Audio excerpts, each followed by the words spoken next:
Donc moi je suis Florane Dumont, chargée de mission à la SRAE Nutrition et je m'occupe des projets autour des collectivités territoriales et de l'accompagnement de ces collectivités en matière de nutrition. Et je vais vous faire une rapide introduction sur le rôle de la SRAE Nutrition. Pourquoi on s'intéresse à cette thématique? En fait, c'est une mission qui nous a été confiée par l'ARS, l'Agence régionale de santé, pour accompagner les collectivités territoriales sur cette thématique de la nutrition et en particulier sur la signature des chartes villes actives PNLS. Pour ceux à qui ça ne parle pas, Programme national nutrition santé. Mais au-delà de la signature de cette charte, en tant que SRAE Nutrition, on peut vous accompagner au sein des collectivités si vous recherchez des intervenants pour organiser des événements, par exemple.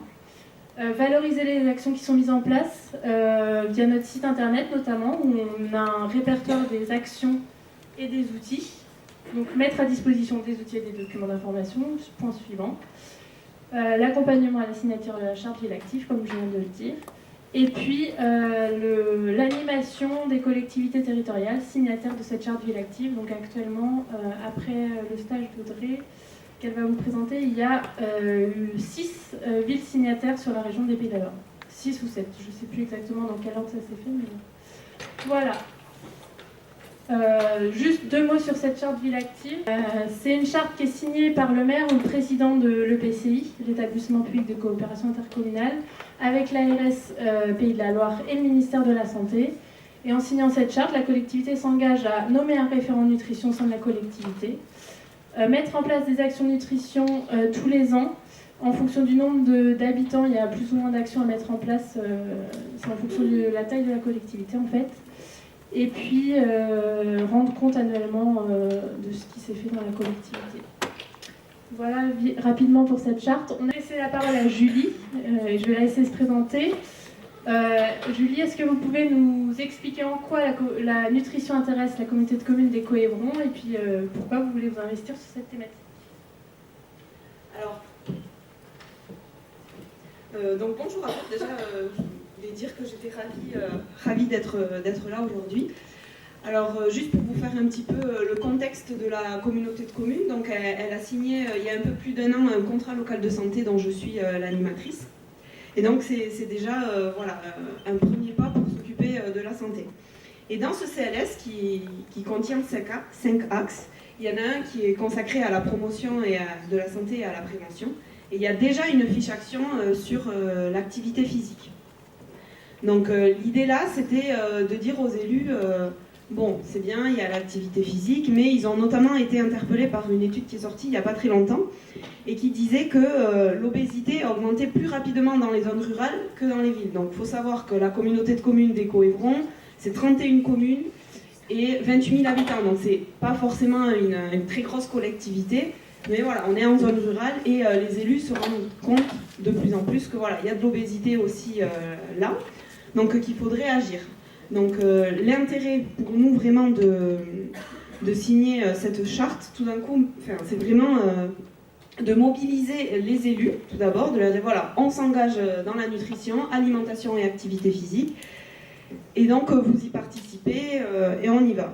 Il y a aussi tous les services, on va le présenter après, mais beaucoup de services de la collectivité peuvent être porteurs de ce plan d'action, on va dire, sur la nutrition. Ils ont tous une carte à jouer dedans. Donc voilà, on les mobilise aussi. Et puis il y a également tous les partenaires, parce qu'un contrat local de santé, c'est travailler avec beaucoup de partenaires. Donc voilà, on arrive, on fait quelque chose de cohérent sur le territoire, sur la nutrition, et on s'y engage tous. Alors l'intérêt aussi de signer la charte, ça va pouvoir être pour moi et tous mes partenaires de pouvoir échanger sur toutes les expériences locales, parce que voilà, nous on ne l'a pas encore signé, mais il y en a qui l'ont fait, il y a déjà beaucoup d'actions qui se font sur la nutrition, et c'est toujours intéressant et important d'avoir des retours d'expérience. Voilà. Et la dernière chose, c'est de dire à mes partenaires, mais vous faites déjà beaucoup de choses, on va travailler ensemble, mais on va aussi valoriser tout ce que vous faites, et notamment en signant la charte, voilà, ça sera un autre moyen. Donc voilà, pour cette partie d'intervention pour vous. Super, merci beaucoup. Donc on va poursuivre avec un autre témoignage de Marion Gassio. Voilà, pour nous présenter les actions qui sont... Enfin, en quoi la signature de la charte Ville Active PNNS a permis à la mairie de Nantes de s'investir et de valoriser ce qui est mis en place sur les thématiques. Et puis comment on a pu accompagner en tant que Sera Nutrition la collectivité sur certaines actions qui ont été mises en place. Bonjour, donc je suis chargée de projet nutrition à la direction de la santé publique de la ville de Nantes. Et donc, comme ça. Alors, Nantes a signé la charte des villes actives en 2009. Donc, à l'époque, c'était pour valoriser les actions de nutrition et une implication de la collectivité déjà en œuvre sur ces questions-là, hein, puisque la ville a une politique de santé publique depuis de nombreuses années, alors avec notamment l'implication autour de la santé scolaire, puisqu'il y a toujours à Nantes un service de santé scolaire municipal qui mène des actions dans les écoles, et à l'époque aussi des réseaux locaux de santé, notamment sur des quartiers prioritaires. Et bien au-delà, comme ça a été dit aussi avant, de nombreuses directions municipales se saisissaient des questions de nutrition. Donc l'enjeu de la signature de la charte était bien de renforcer la visibilité des actions des différentes directions et de renforcer la cohérence de celle-ci. C'était vraiment l'intention autour de la signature de cette charte, qui prenait aussi du sens parce que par ailleurs la ville est membre du réseau français des villes santé, donc ça s'inscrivait aussi dans cette volonté d'intersectorialité autour des questions de santé. Et à l'époque aussi en lien avec d'autres dispositifs, qui étaient la mise en place sur Nantes d'un atelier santé-ville, le volet santé du contrat de ville. Donc c'était un outil supplémentaire pour valoriser, renforcer les actions menées et avoir un cadre qui permette d'être soucieux de la cohérence des messages et des modes d'intervention sur les questions d'alimentation et d'activité physique. Et on l'a vu, Nantes, c'est une ville importante avec un travail et des instances à différentes échelles. Donc c'était aussi un outil qui permettait de faire lien entre une dynamique qu'on souhaitait renforcer à l'échelle de la ville et en même temps des repères pour travailler plus en proximité à l'échelle des quartiers.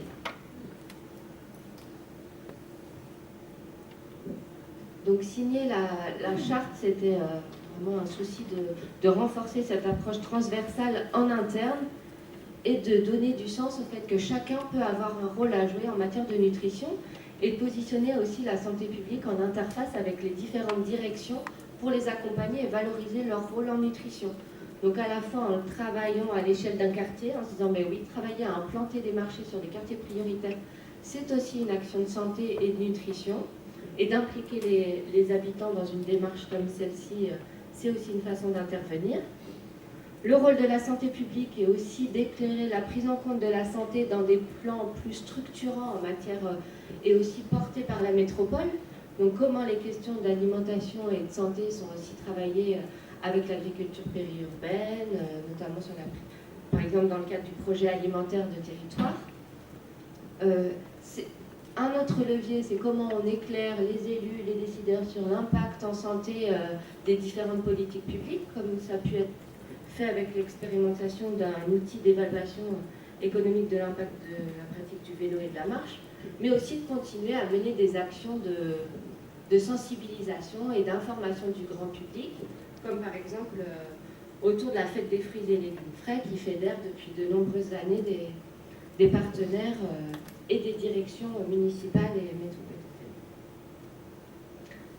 Donc la charte PNNS, c'est bien un cadre, ça donne aussi du sens, des repères pour échanger avec les autres directions, les partenaires, mais on voit qu'on a aussi besoin d'autres leviers, et ce qui a été facilitant aussi pour soutenir les actions et partager des objectifs communs, c'est aussi la mise en place du contrat local de santé, avec le partage d'objectifs stratégiques avec les différents partenaires du contrat local de santé et le soutien aux acteurs associatifs nombreux qui investissent ce champ de la nutrition et qui montrent que la collectivité, même si elle signe la charte, elle a besoin d'agir avec les autres partenaires. Qui est donc un levier complémentaire à la charte. Quand on a signé la charte, c'était aussi le souhait pour la collectivité de s'inscrire dans un réseau donc à l'échelle régionale, mais aussi à l'échelle nationale en tant que ville active.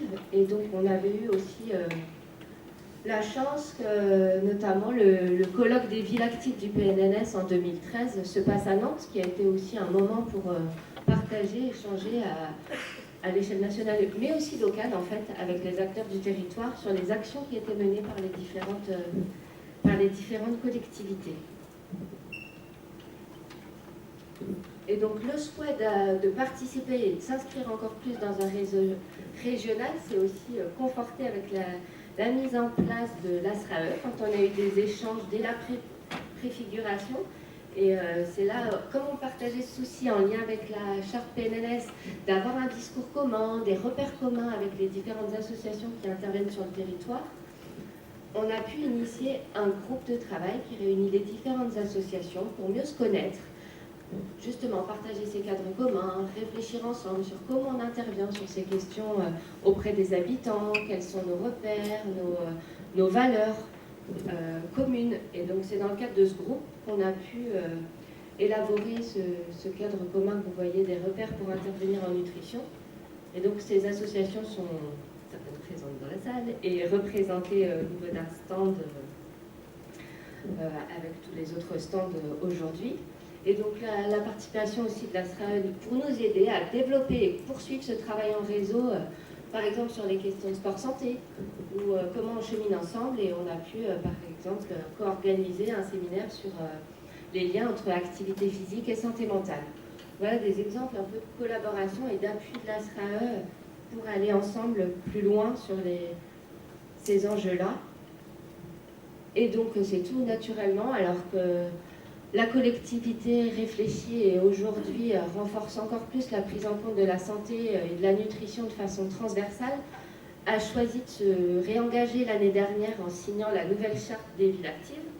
Et d'ailleurs, la ville avait participé avec le réseau français des villes santé à repenser la charte en tant que telle. Donc Nantes a re-signé avec le souhait, en lien avec le nouveau contrat local de santé aussi, de renforcer la prise en compte des déterminants environnementaux en lien avec le projet alimentaire de territoire, en allant plus loin sur la promotion de l'activité physique des enfants et aussi intégrer la nutrition dans l'axe santé des personnes âgées, à développer la transversalité interne et externe sur ces questions-là.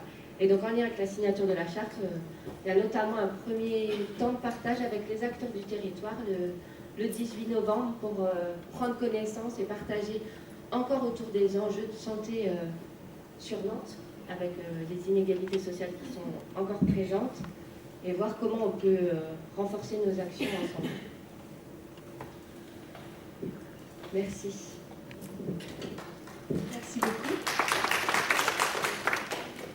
On va enchaîner du coup avec Audrey qui est en stage à l'ASRAE Nutrition. Et donc Audrey est venue avec nous pendant 4 mois en stage à l'ASRAE Nutrition et elle a effectué un stage sur les freins et les leviers à la mise en place d'actions nutrition dans les collectivités. Donc je vais lui laisser présenter rapidement les résultats de l'étude et se présenter. Donc, comme Florent m'a présenté, Audrey Mercer, j'ai effectué un stage à l'ASRAE Nutrition et maintenant je suis diplômée d'un Master 2 en promotion de la santé et prévention. Et je vais vous présenter un peu les résultats de ce stage. Donc, pour rappeler un peu le contexte, comme l'a dit Florent, l'ASRAE Nutrition a été missionnée par l'ARS pour accompagner les collectivités. Et elle voulait donc un peu comprendre les problématiques auxquelles étaient confrontées les collectivités et les leviers et les freins à la mise en place d'actions nutrition transversales. Il y a cette notion de transversalité qui est ressortie, car les collectivités, de par la diversité des services qui les composent, peuvent mettre en place des actions vraiment très transversales sur diverses thématiques. Et donc c'était intéressant à aborder. Donc pour mener cette enquête, je me suis appuyée sur un questionnaire que j'ai diffusé à l'ensemble des communes et intercommunalités de la région Pays de la Loire. Et donc j'ai eu 42 réponses et j'ai également effectué 16 entretiens avec des collectivités pour vraiment approfondir les réponses que je pouvais avoir. Dans les résultats qui sont ressortis, il y a cette notion de transversalité qui était particulièrement pertinente pour les acteurs que j'ai rencontrés. Pour eux, c'était vraiment une manière de travailler, d'aborder des projets, même si elle était souvent associée à 2 termes comme intersectorialité et partenariat. C'était vraiment une notion qui ressortait pas mal parmi les acteurs. Et c'était pour eux, ça leur permettait d'avoir de l'efficacité dans leurs actions, de la cohérence et de la pertinence dans toutes les actions qui pouvaient être mises en place par une collectivité. Et ça permettait également de dynamiser le territoire et d'avoir un enrichissement entre les professionnels dans les projets qui pouvaient être montés. D'où l'intérêt de s'appuyer sur cette transversalité. Cependant, comme dans beaucoup de domaines, les collectivités rencontrent un certain nombre de freins, et notamment le temps. Les acteurs des collectivités sont confrontés à un manque de temps, notamment dans la mise en place d'actions de nutrition transversales, parce que souvent cela demande une organisation du service, de la manière de travailler. C'est souvent des thématiques qui ne sont pas forcément abordées par toutes les collectivités, donc une appropriation de la thématique. Et il y a aussi un deuxième frein qui a été mis en avant, c'est le fait que la santé et donc la nutrition ne font pas partie des thématiques, enfin des compétences obligatoires des collectivités. Donc les acteurs n'ont aucune obligation de mettre en place des actions, ça va dépendre de leur intérêt pour la thématique. Et donc cela va être très variable sur le territoire, comme on a pu le constater dans les réponses aux questionnaires où vraiment les collectivités qui mettaient en place des actions étaient éparpillées un peu dans toute la région.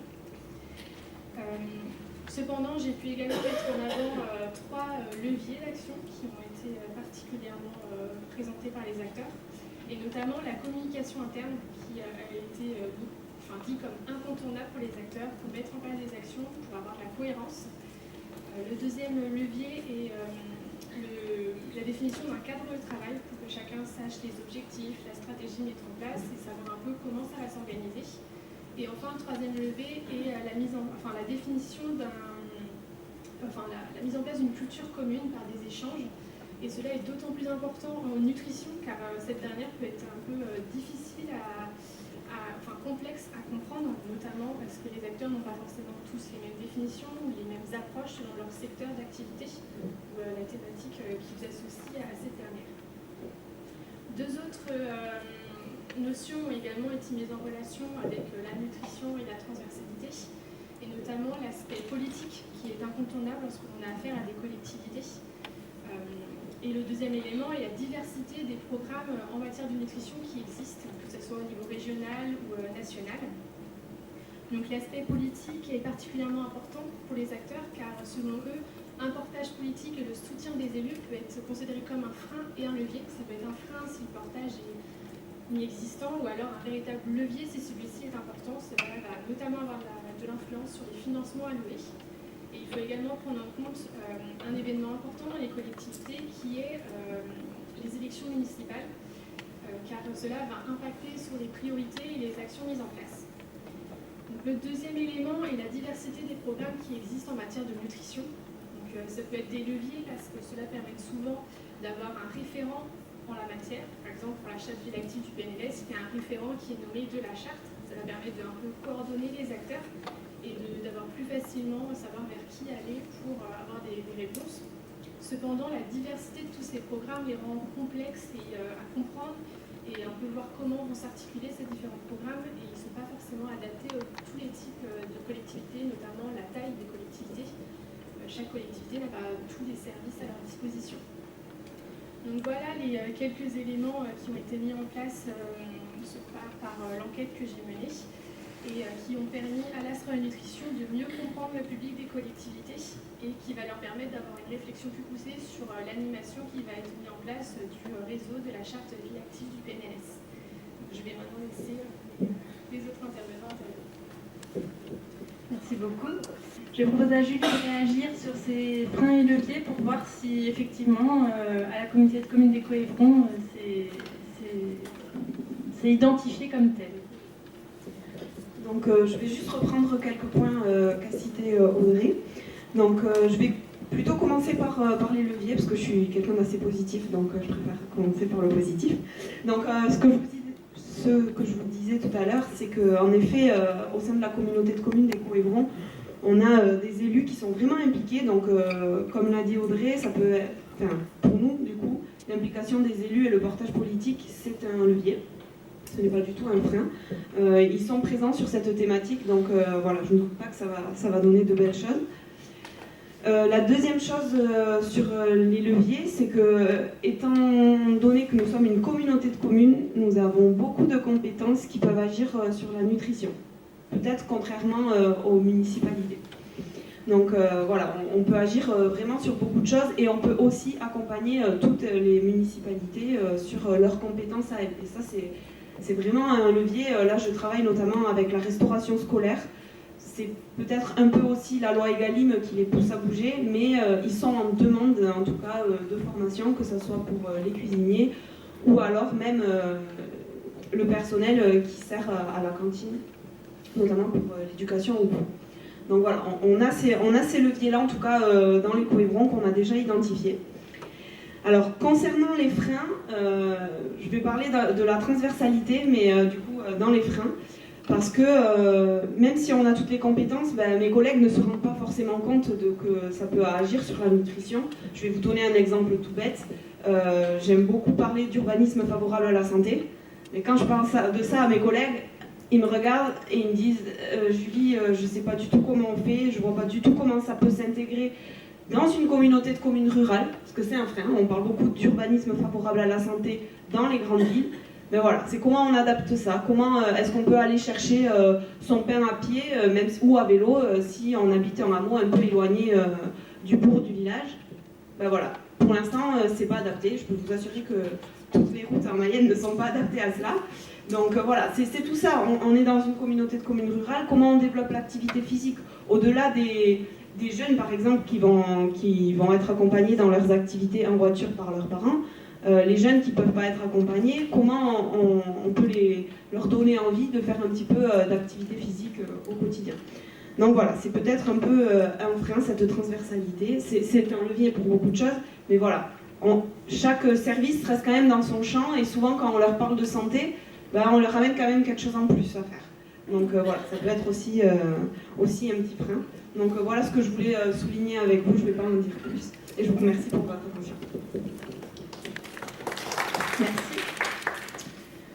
On va passer à Gérard Boussin. Je vais te laisser réagir. Donc, Ville d'Angers qui est signataire de la charte ville active du PNNS.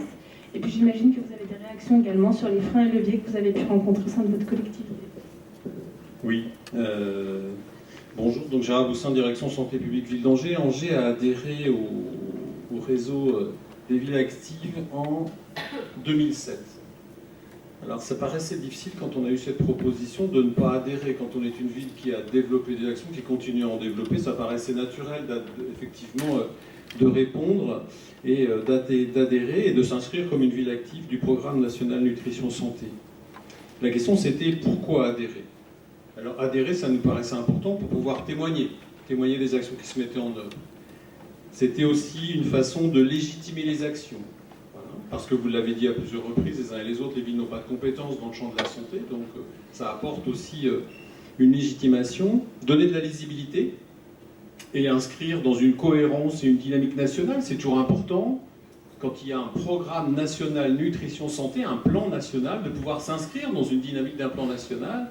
Et c'est vrai que Angers, comme Nantes, est ville santé de l'Organisation mondiale de la santé, c'est vrai que c'était important de pouvoir participer à la déclinaison de ces plans. Et puis, en tout cas, même si c'est compliqué, l'idée c'était aussi de pouvoir soutenir une démarche en transversalité. Ça, c'était 2007. Et le constat, eh bien, des actions dans le champ de la nutrition, effectivement, elles se font, elles se développent, mais pas toujours, voire pas souvent, en mettant en argument le fait d'être une ville active du programme national nutrition santé, c'est-à-dire qu'on a adhéré à un moment. Et puis je dirais que le poids des habitudes, peut-être, et les réflexes qu'on n'a pas forcément acquis, de toujours se dire « mais je suis ville active du programme national nutrition santé », comment le fait de le dire quand je mets une action, ça peut venir appuyer, témoigner, amener, faire bouger effectivement d'autres acteurs. Sans doute c'est lié à un défaut d'organisation en interne. Voilà, comment est-ce qu'effectivement on s'organise ou pas pour animer ce label. La ville de Nantes disait qu'effectivement il faut porter, coordonner, la communauté de communes de Coévron en parlait aussi. On a effectivement un contrat local de santé comme chez vous, et on se rend compte que si on n'a pas un animateur ou un coordinateur, ce contrat local de santé, c'est difficile de le faire vivre. Donc parmi toutes les actions qui peuvent se développer, comment je vais consacrer de nouveau du temps d'un acteur à coordonner, sachant que les directions municipales, et en particulier dans les grandes villes, elles sont sollicitées par plein d'autres choses où il faut répondre, remplir des questionnaires, que ce soit le développement durable, le travail qui se fait aujourd'hui sur comment réagir au changement climatique. On est sollicité pour, chaque année, amener, répondre, remplir des tableaux, etc. Donc, peut-être que c'était un souci de protection. En tout cas, on n'a pas, effectivement, réussi à animer en interne ce label. Et puis, on n'a pas, comme je le disais tout à l'heure, réussi à recueillir en transversalité les actions menées par les uns et par les autres, parce que, vous l'avez tous dit, et je partage, parler nutrition, parler alimentation, parler activité physique, on a tellement, dans les directions, on peut en faire beaucoup. Que ce soit effectivement la direction des sports, que ce soit le centre communal d'action sociale, la direction éducation enfance, et j'en passe. Et c'est vrai qu'il faut aller chercher les informations pour pouvoir les récolter et pouvoir en témoigner. On a aussi des échelons territoriaux d'intervention qui sont différents, que ce soit au niveau de la ville, au niveau de l'agglo. Maintenant, on est interpellé sur le pôle métropolitain. Et puis des actions qui sont menées par différents partenaires à l'échelle de la ville. Donc où est-ce qu'on se pose là? Est-ce qu'on a en responsabilité, ou est-ce qu'on se donne cette responsabilité à l'échelle d'un territoire, là où il y a effectivement une légitimité politique, d'aller effectivement aller chercher les actions pour témoigner? Et peut-être aller les chercher, témoigner, et se dire peut-être qu'on peut les faire autrement, c'est-à-dire les faire ensemble, et parfois ça fait gagner du temps et aussi un petit peu de lisibilité et d'argent. Sans doute on a un déficit de communication en interne sur la signature de la charte, là pour emmener nos collègues effectivement dans la dynamique de cette charte ville active du PNNS. Et comme vous l'avez dit tout à l'heure, il faut un portage technique certes fort, mais il faut un portage politique fort. Il faut qu'un élu à la santé, un élu à l'éducation, je ne sais pas, un élu à la politique de la ville s'empare de cette thématique pour dire « Ah, on est ville active, il ne faut pas l'oublier, qu'est-ce qu'on fait ?» Et puis, c'est un engagement qui va être dilué dans plein de logos. Donc, ville santé, ville amie des aînés, ville amie des enfants, ville fleurie, ville éducative, ville sportive, etc. etc. Et quand on veut communiquer, où est-ce qu'on arrive à accrocher ce logo-là? Où est-ce que je le mets parmi tous les autres? Voilà.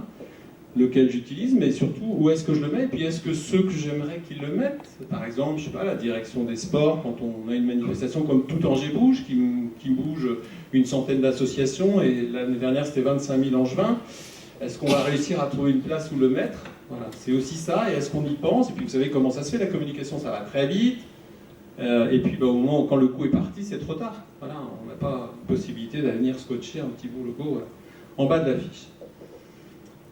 Et pourtant, on a renouvelé. Voilà, 2018, donc, comme Nantes, on a re-signé, sollicité, puisque cette fois-ci, il fallait solliciter la possibilité de signer, et donc on a été autorisé à signer, donc on a re-signé. Et je pense que l'expérience du passé va nous amener à être, en tout cas, d'aborder différemment cette signature, l'appui, l'accompagnement de l'ASRAE, le fait de pouvoir animer un réseau des villes signataires, donc vous disiez 6 ou 7, il y en aura sans doute plus sur la région. Ce sera forcément plus dynamisant. Le fait je crois qu'il faut qu'on saisisse aussi l'opportunité d'être obligé chaque année d'un recueil et de témoigner des actions. Et comme on a plus de 100 000 habitants, 75 000 habitants, je ne sais plus, c'est 4 actions dans 4 domaines différents.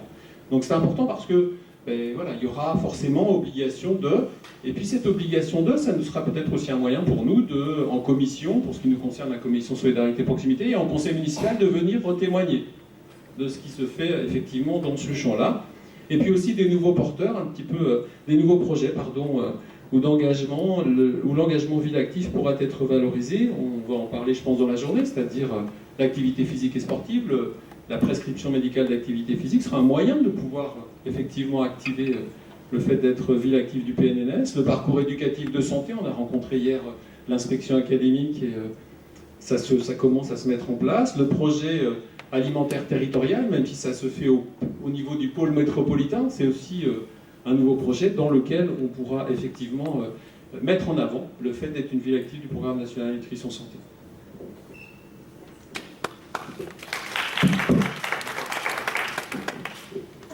Merci beaucoup.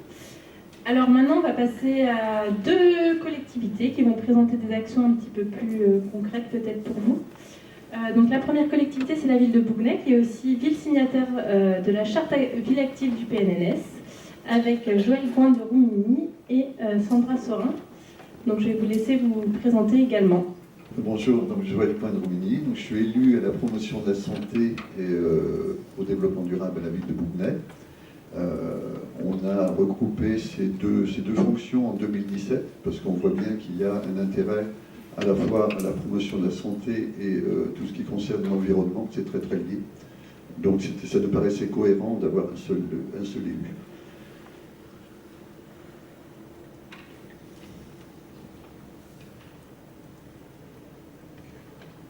Donc la ville de Bougnay est signataire de la charte PNNS depuis 2006. On a fait un renouvellement en 2018. Et aussi, on est ville santé depuis 2017. Et cette adhésion aussi aux villes santé, c'est qu'en 2017, on a aussi renouvelé le projet de service promotion de la santé en y intégrant vraiment une démarche santé-environnement dans une démarche plus globale où on essaye de faciliter les échanges entre les services et les partenaires, c'est-à-dire à la fois de faire de la mise en réseau des différents partenaires pour avoir à la fin des actions communes ou même de signer des partenariats, par exemple avec la Ligue contre le cancer, et aussi en interne. On a développé aussi tout ce qui était la transversalité. Pour le service de santé, donc il y a Sandra qui est à la promotion de la santé. Au développement durable, je dirais que c'est Émilie. Et on voit bien qu'il y a derrière tous les services, il y a aussi des humains. Et c'était aussi de créer de la transversalité pour pouvoir mener des actions communes. Et s'il n'y avait pas Sandra à la promotion de la santé, c'est évident qu'il n'y aurait pas toute cette dynamique.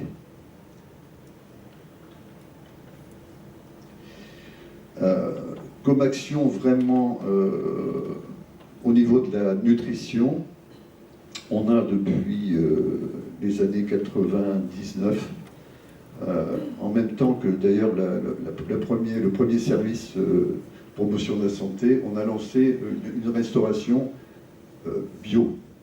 Parce qu'à l'époque, il y avait énormément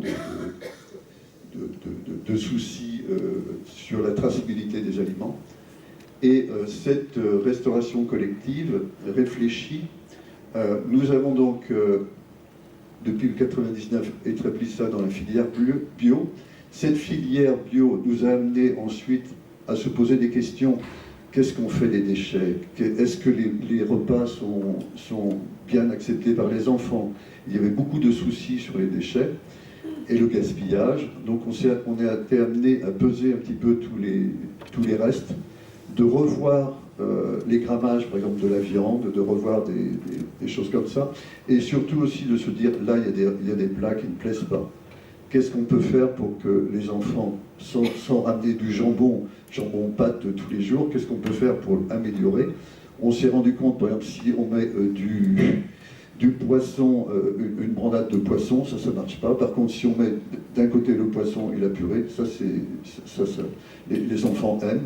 On a d'autres exemples aussi sur le chou. Si le chou, on le met seul, c'est pas aimé. Donc il faut rajouter sur des pommes de terre ou du citron et un petit peu de crème, et ça, après, les enfants aiment. Donc il y a eu tout un travail aussi sur les déchets, qui nous ont amené aussi, puisque de toute façon tous les menus sont réalisés avec une diététicienne, on a été amené aussi à voir avec les enfants, travailler avec les enfants pour élaborer un menu. Et quand les enfants participent à cette élaboration, il y a aussi une éducation à la nutrition. Et cette année, on va lancer donc deux menus élaborés par les enfants. Il y a aussi, à partir de cette année aussi, on va rajouter tout ce qui est légumineuses, céréales dans l'alimentation, et une fois par semaine, on aura un menu végétarien. Voilà, donc je place la parole à Sandra. Alors, bonjour, donc Sandra Sorin, je suis infirmière de formation au service, et je suis du coup au service promotion de la santé de la ville de Bougnay. On a la chance d'avoir un service promotion de la santé voilà, sur la ville de Bougnay, parce que c'est une petite ville qui, comme on vous l'a dit, fait partie du réseau français Ville Santé. Cette année, on a eu la chance d'avoir plusieurs partenaires voilà, et de mettre en place des actions, notamment avec l'IFSI du CHU de Nantes. Donc, on a eu des étudiantes infirmières qui sont venues sur la ville de Bougnay, réparties dans plusieurs services, dont le service petite enfance. Et elles ont pu travailler sur une action nutrition auprès des moins de 3 ans, en collaboration avec Interfel, donc un de nos partenaires. Et elles ont pu du coup mettre une action autour de la découverte des sens, voilà, du goût, et pour les parents, elles ont contribué à la fabrication d'un flyer, donc avec forcément notre service, le service de reprographie, voilà, qui les a aidés à la mise en place de ce flyer pour avoir des repères nutritionnels pour les parents qui ne les ont pas ou qui pensent les avoir, surtout pour les moins de 3 ans. Voilà. Donc l'IFSI du CHU de Nantes, c'était un de nos partenaires voilà, importants. Sinon, pour un autre public, le public senior, on a notre partenaire, la MSA, la Mutualité Santé Agricole, qui a des ateliers sur la santé aussi et la nutrition pour les plus de 60 ans. Et en collaboration avec le service sport de Bougnay, il y a des ateliers qui se sont mis en place autour de la gym douce. Donc on est autour du manger-bouger. Donc ça se passe très bien, on a de plus en plus de demandes. Malheureusement, on n'a pas énormément de place parce que pas assez d'animateurs, voilà. Mais voilà, c'est très bien accueilli. Et puis nous avons fait aussi pour le public adolescent un atelier bien-être avec le point information de jeunesse, donc c'est un service de la ville avec une diététicienne libérale de la ville. Autour des repères aussi alimentaires et de manger pas cher, mais en se faisant plaisir. Par exemple, des frites à la patate douce, voilà ce qui change des frites habituelles. Voilà. Alors sinon, je mène avec toutes les écoles de Bougnay, sur toutes les écoles, un programme qui s'appelle Ma santé à l'école. Donc là, vous avez des petites photos qui sont parues, donc, qui illustrent un petit peu les actions. Et autour de ce programme Ma santé à l'école, en fait, qui comprend plusieurs volets, donc le volet nutrition avec la diététicienne, mais aussi l'hygiène bucco-dentaire et le lavage des mains. Donc le programme Ma santé à l'école, en fait, permet de collaborer avec toutes les équipes enseignantes des différentes écoles, donc avec l'éducation nationale, et par-delà, on mène une action avec un petit déjeuner où sont invités les parents. Donc ça permet aux parents, le plus souvent, de découvrir que leurs enfants mangent autre chose que de la brioche, qu'ils mangent aussi du pain, des pains avec des céréales, qui goûtent aussi au miel, qui dégustent aussi des fruits, et pas seulement du jus de fruits. Donc, ce qui n'est pas, ils se rendent compte que c'est pas si compliqué, à mettre en place chez soi, et que c'est important aussi, pour leur développement. Donc, voilà, c'est un petit peu des illustrations par des photos, de ce qui peut être fait sur Bougnay. C'est vrai que nous, sur la ville, on trouve ça très important de mettre en place ce genre d'action, et que le réseau qui existe entre nos partenaires, mais aussi permet, grâce au service promotion de la santé, de se mettre en lien avec les autres services de la ville. Donc, je parlais du service enfance-jeunesse, mais il y a lieu de service sport, voilà, il y en a d'autres. En tout cas, tout ça contribue à favoriser en fait ce réseau et à faire en sorte que ça réponde à des besoins aussi au sein de la collectivité. Voilà, merci. Merci beaucoup. On va terminer avec une autre collectivité qui n'est pas signataire de la charte ville-active PNLS, mais au contraire, elle est là pour témoigner que même sans être signataire de la charte ville-active, on peut mettre en place des actions.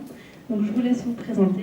Bonjour, donc Cécile Marchand, adjointe aux affaires sociales à la mairie de Fégréac et vice-présidente du CCAS.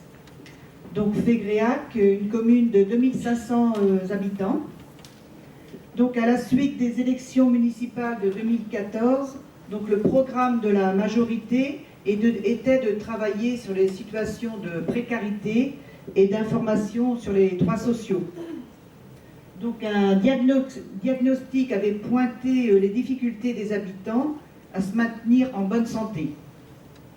Suite à cela, il a été créé une commission d'analyse des besoins sociaux en lien avec le CCAS, avec 3 objectifs, dont l'un d'entre eux, mieux connaître l'offre de services en santé, aboutissant à la sous-rubrique des ateliers nutrition en direction des enfants des 2 écoles. Donc ce champ d'intervention a été également repris dans le contrat local de santé, conclu avec Redon Agglomération et les 2 ARS, Bretagne et Pays de Loire, car la particularité intercommunale, c'est que nous sommes sur 2 régions et 3 départements, donc 2 régions, donc Bretagne et Pays de Loire, et 3 départements, le Morbihan, l'Ille-et-Vilaine et la Loire-Atlantique. Donc la mise en place des ateliers nutrition, donc les leviers. Donc il a fallu d'abord coordonner l'ensemble des acteurs et les impliquer dans cette nouvelle démarche et nouvelle réflexion que sont les besoins sociaux des habitants. Donc des formations élus et personnels ont été faites afin que le dynamisme de ce nouveau projet puisse aboutir. Donc création d'une commission communale spécifique, engagement politique communal et intercommunal à travers le contrat local de santé, engagement du service de direction générale, dialogue constructif avec les acteurs et partenaires et financement avec l'ARS. Alors nos difficultés, donc toujours dynamiser le groupe pour démontrer que le projet vit et démontrer au niveau des acteurs comme les écoles que ce projet était réfléchi et participatif. Il a fallu être convaincu et convaincant pour que les écoles adhèrent à la démarche. Surtout que le contexte scolaire était différent entre l'école publique et l'école privée, administrativement et éducativement. Il a fallu également accompagner les professeurs au projet au démarrage.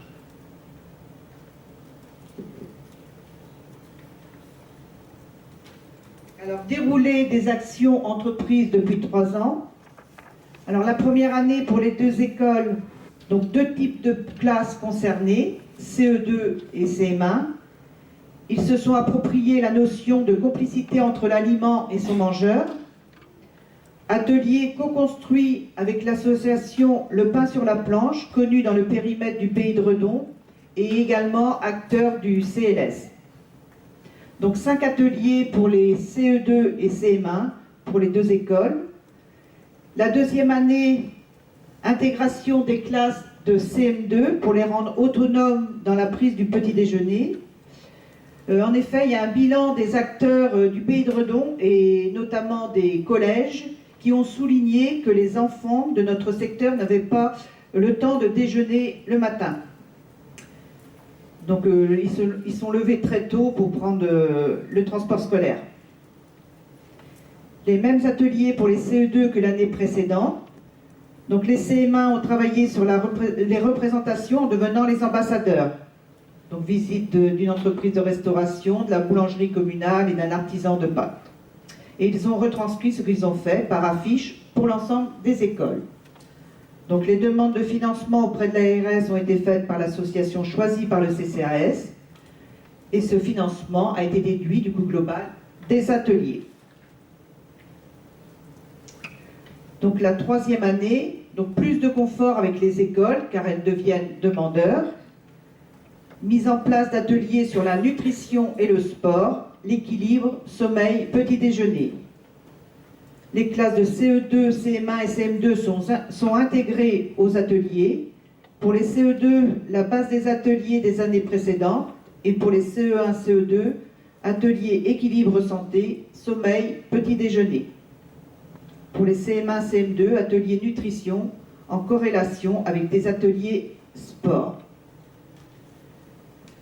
Donc le bilan, donc cette troisième année d'atelier a permis d'engager auprès des différents acteurs des questionnements et d'aborder des thématiques avec des sensibilisations différentes. Elle a permis également d'intégrer un nouveau partenaire, l'Office des sports du Pays de Redon, qui lui-même a pu bénéficier de formations sur les thèmes que le CCAS souhaitait aborder par le biais du contrat local de santé. La formation de ce nouveau partenaire pourra également servir pour les autres partenaires du Pays de Redon. Les ateliers de ces 3 années ont été financés pour partie par l'ARS Pays de Loire, qui sans cet accompagnement n'aurait pas abouti avec autant de réussite. Alors l'aspect financier direct, donc le coût des ateliers, donc le montant total pour 2017, 3 462 €, une subvention de l'ARS de 2 722 € et subvention commune 740 €. Pour 2018, le montant total, donc 5 230 €, donc augmentation du nombre d'ateliers avec les classes de CM2 supplémentaires, subvention ARS 2500 et subvention commune 2730 €. Pour 2019, donc le total est de 5 346 € avec un nouveau partenaire, donc l'Office des sports du Pays de Redon, subvention ARS 2500 € et subvention commune 2846 €. Et les aspects financiers indirects, eh bien, les temps élus et agents.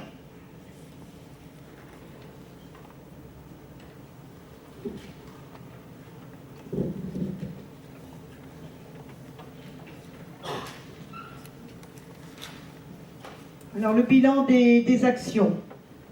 Donc ce travail a permis donc une politique de santé publique choisie et engagée par les élus, suivie par la communauté d'agglomération et aussi par l'ARS, accompagnement des élus communaux par la DGS, donc Madame Séné ici présente, et il est important de bien choisir ces acteurs pour que le projet puisse aboutir. Donc politique éducative engagée et engageante, mise en place d'un réseau partenarial, accompagnement financier non négligeable de l'ARS et simplicité des démarches de financement, adaptabilité de la démarche à toute taille de structure. Merci pour votre écoute.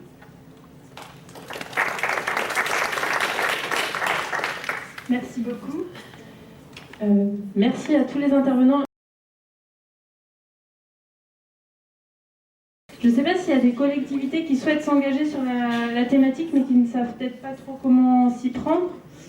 Peut-être que moi, ma première question, ce serait, vous les uns et les autres, qu'est-ce que vous conseilleriez à une collectivité qui souhaite, enfin une personne au sein de la collectivité qui souhaite s'engager sur la thématique, qu'est-ce que vous lui conseilleriez de faire pour arriver à mobiliser ses élus, etc., ses collègues au sein de la collectivité? On le voit souvent, il y a quand même déjà des choses de faites, donc la question de pouvoir identifier ce qui est déjà réalisé par la collectivité, ça peut donner, on l'a vu souvent, il y a des choses autour de la restauration scolaire, à la fois l'état des lieux, des initiatives déjà portées qui pourraient être plus valorisées. Et puis ce qui mobilise, c'est aussi un diagnostic local pour dire sur quoi on peut agir ensemble.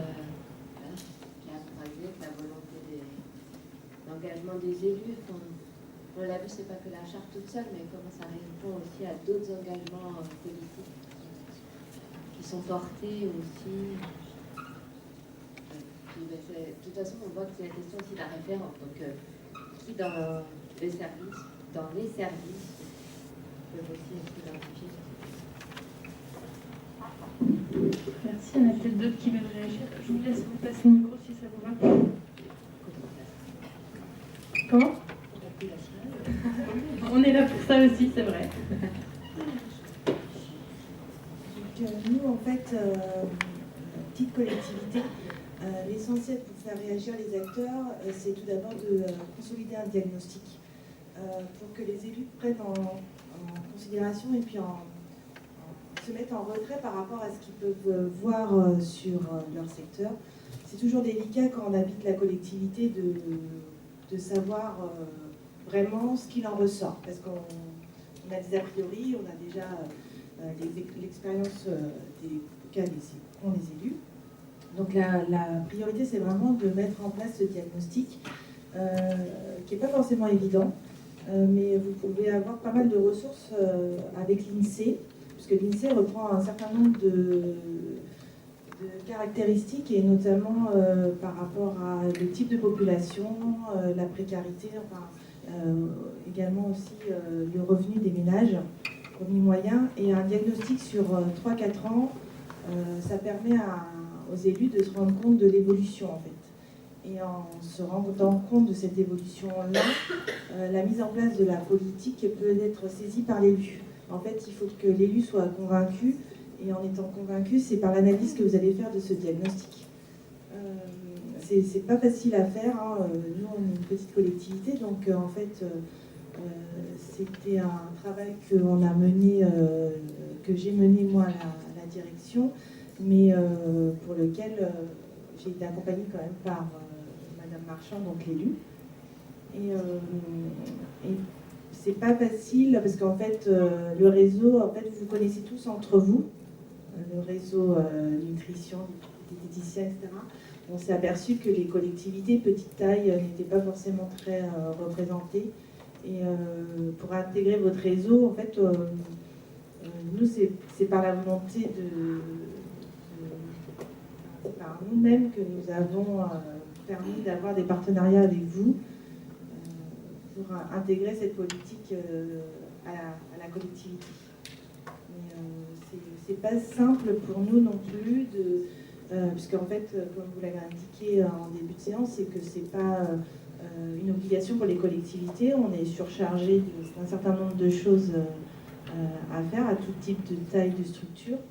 Et la politique santé n'est pas une obligation en soi. Donc si vous souhaitez que les collectivités aussi s'en chargent, je ne parle pas des très grosses parce que ça c'est complètement différent, mais jusqu'à 5-10 000 habitants, si vous voulez que la politique de santé se mette en place, il faut vous faire connaître aussi. Quand vous parlez du réseau, c'est de la Sera Nutrition ou plus globalement des diététiciens? Plus globalement, parce que nous, enfin, on ne vous connaissait pas. Hein, on va dire ça comme ça. Pour nous, enfin, c'est quelque chose de nouveau. C'est pas dans nos prérogatives de collectivité. Et c'est vrai que la connaissance de votre structure, ça se fait pas, voilà, ça se fait pas comme ça. Et donc le contrat local de santé du Pays de Redon a permis aussi de rencontrer des acteurs qu'on ne connaissait pas. C'est aussi quelque chose qu'Audrey a pu voir pendant son stage. Je ne sais pas si tu veux rebondir sur la place de la Sera Nutrition auprès des collectivités, les difficultés liées au fait qu'on n'est pas encore identifié justement comme un acteur auprès des collectivités. Oui, cette difficulté de la connaissance de la Sera Nutrition, moi je l'ai rencontrée même dans la mise en place de ma mission, parce que quand j'ai envoyé le questionnaire ou même les appels téléphoniques que je passais, la Sera Nutrition c'était totalement méconnu des collectivités. Et donc il y a tout un travail à faire pour que la Sera Nutrition soit vraiment reconnue auprès des collectivités comme un acteur pouvant les aider dans la mise en place d'actions sur la thématique de la nutrition. Et du coup, c'est ça aussi que la Sera Nutrition va mettre en place dans les mois à venir pour développer un peu toute cette approche auprès des collectivités, qui est vraiment un acteur qui est essentiel pour impacter sur la population, parce que c'est eux qui sont au plus près et qui peuvent vraiment prendre en compte les spécificités du terrain et agir directement auprès de la population. Sachant que ce qui est ressorti aussi, c'est que même s'ils ne nous connaissaient pas, il y avait des choses mises en place sur ces thématiques-là dans les collectivités individuellement. Enfin, sur le territoire, il y a des choses qui se font sans qu'on en ait connaissance nous. Donc les collectivités n'attendent pas qu'on vienne les voir pour mettre en place des choses. Donc ça, c'est quelque chose d'important. Alors maintenant qu'on a échangé un petit peu, est-ce qu'il y en a qui ont réfléchi à des questions dans la salle? Laurence Baudin, diététicienne. Donc moi j'ai une question sur le nerf de la guerre, sur l'aspect financier et savoir effectivement quand vous avez mis en place ces actions avec le pain sur la planche, donc il y avait visiblement aidé au financement par l'ARS. Je voulais savoir un petit peu comment ça s'était passé et comment vous aviez réussi à avoir ces financements. Quel était le portage? En fait, pour le portage financier, donc nous on avait budgétisé une somme dans notre budget communal. Ça s'est fait très simplement en fait parce que, comme on vous l'a dit, on vous l'a répété, on n'a pas que ce champ de compétences. Ce qui fait que l'association a pris en fait en considération, donc nous on a établi les objectifs à atteindre avec des démarches d'ateliers souhaitées en collaboration avec les écoles, les deux écoles, hein, donc privées et publiques, qui représentent environ, là il y a une centaine d'enfants en fait qui participent aux ateliers. Et en fait cette création, enfin cette mise en place d'objectifs a été repris par le pain sur la planche, qui a défendu notre BIFTEC. Notre dossier auprès des ARS. Donc en fait, l'ARS, en fait, le montage de ce montage financier est fait par l'association. Et ce qui est très très agréable pour nous, parce que les ARS, on les connaît, mais sur d'autres champs thématiques. On n'a pas trop l'habitude non plus de travailler avec eux en direct. Et le partenariat, on a de plus en plus de partenariats avec eux parce que on est une collectivité qui s'implique. Mais c'est vrai que ce portage-là est très confort pour les collectivités. Et je pense que si c'est amené par d'autres associations pour la mise en place des ateliers, ça ne pourra que se développer. Je me permets de compléter parce que je suis du pain sur la planche. Et comment ça marche, c'est qu'en fait, on a CEPOM avec l'ARS, pluriannuel d'objectifs et de moyens, et pour justement mener ce genre d'action. On a des objectifs bien spécifiques, des publics spécifiques, il faut que ça soit sur la durée, enfin il y a tout, voilà, il y a toute une charte, voilà, quelque chose, mais voilà, c'est par ce biais-là que ça s'est fait. Bonjour, Marion Pérez, moi je suis kiné et diététicienne et c'est vrai que je suis acteur, on va dire, de santé, mais plutôt individuel en libéral. Et j'ai forcément des envies de projets de santé. Et je me demandais, est-ce que quand la ville n'est pas une ville active, spécialement engagée, ou en tout cas qui se revendique dans ce domaine-là, est-ce qu'une action que nous, on peut faire sur le terrain, ça vous intéresse de le savoir? À qui on s'adresse dans ce cas-là? À quel service? S'il n'y a pas un service de promotion de santé dans la ville où on est. Et voilà, déjà un petit peu tout ça. À qui s'adresser et est-ce que ça vous intéresse? Alors je vais juste parler pour ma commune, notre taille de commune, et après je laisserai les plus grandes parler. Alors pour les petites collectivités, il faut se faire connaître en mairie. Le plus simple, c'est de prendre rendez-vous avec l'élu référent ou le maire pour cette mise en place d'activité qui peut être en plus organisée de façon sur une journée. Du coup, vous pouvez être une programmation sur une période donnée de la matinée ou la journée. Et ça peut être complété après par la collectivité. Donc, il faut se faire connaître et il ne faut pas rester... si vous voyez que ça ne répond pas, il faut ressolliciter. Il ne faut pas hésiter à ressolliciter.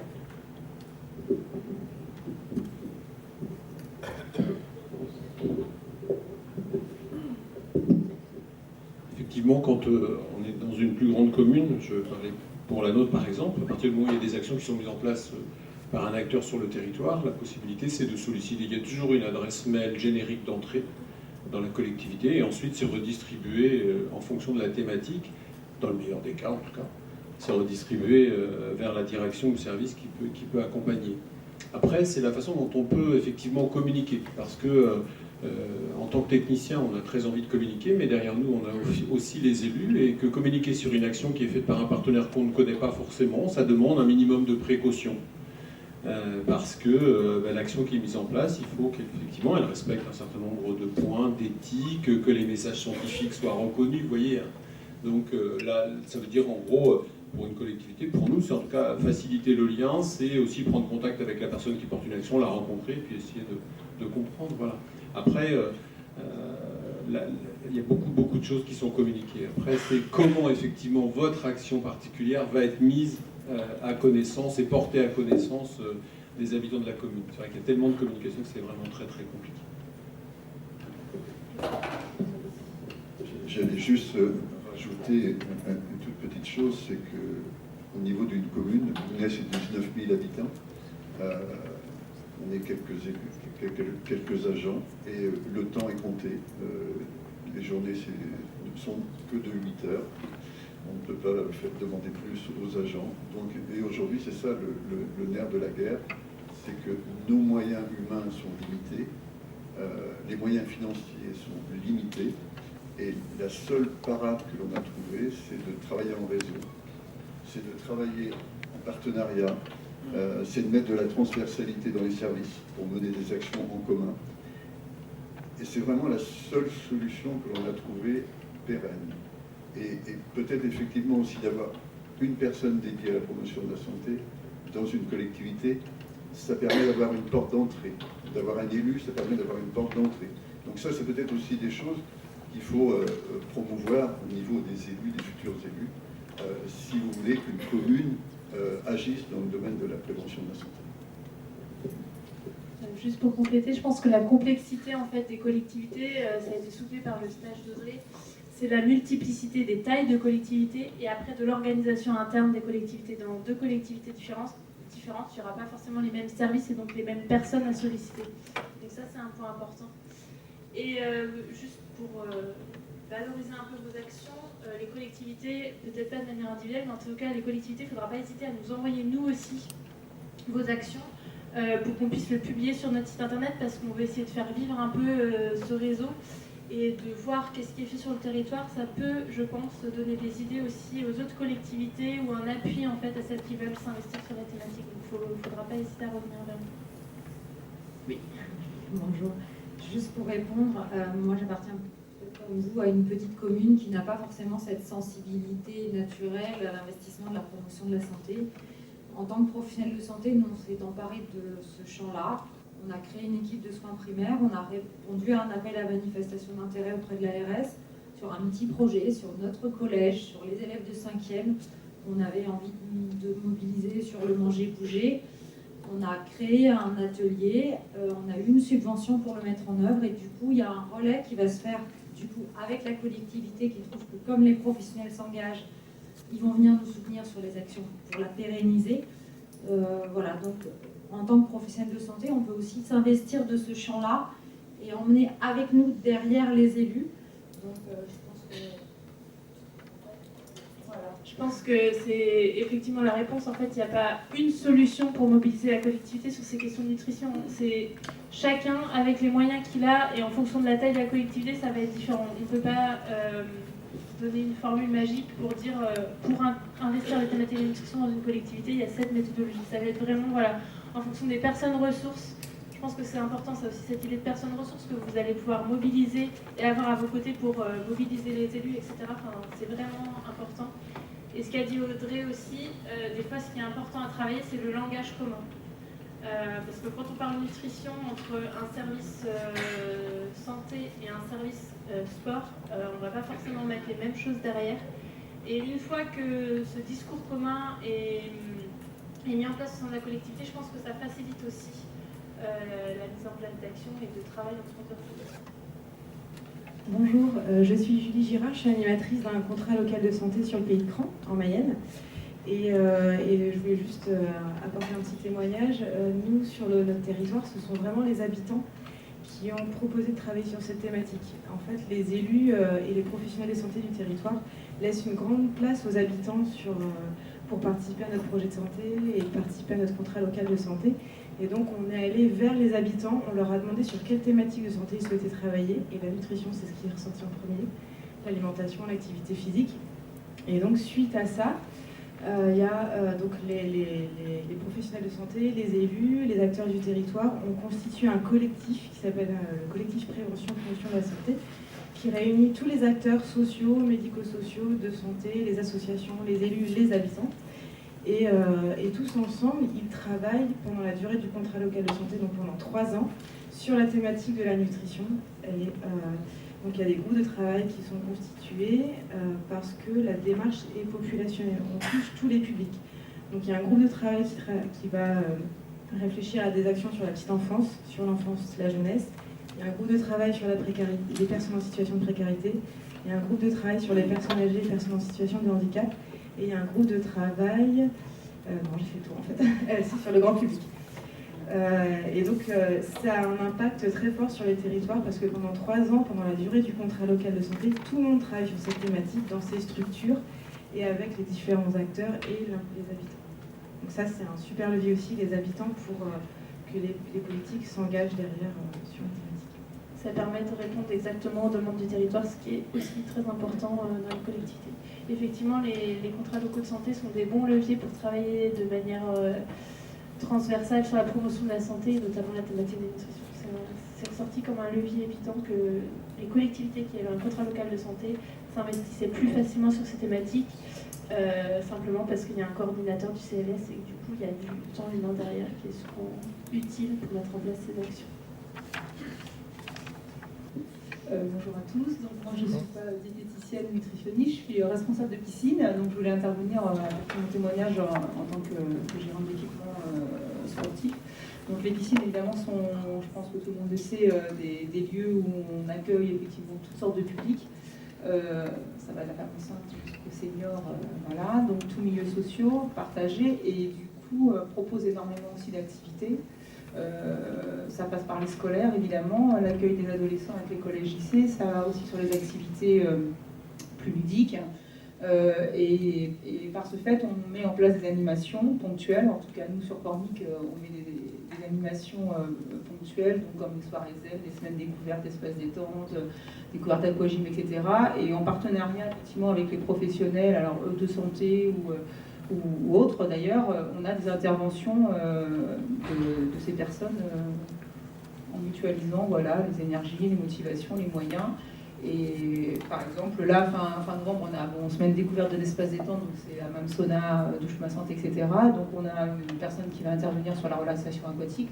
On a des praticiens qui vont proposer des soins bien-être. On a en parallèle de ça, évidemment, le côté alimentation avec un buffet proposé aux personnes avec des produits, voilà, ce ne sera pas des chips et des cacahuètes, hein, ce sera des produits sélectionnés. Et donc l'intervention éventuellement, pourquoi pas diététicienne ou diététicien, nutritionniste, pourrait être intéressant également pour élargir un petit peu le panel.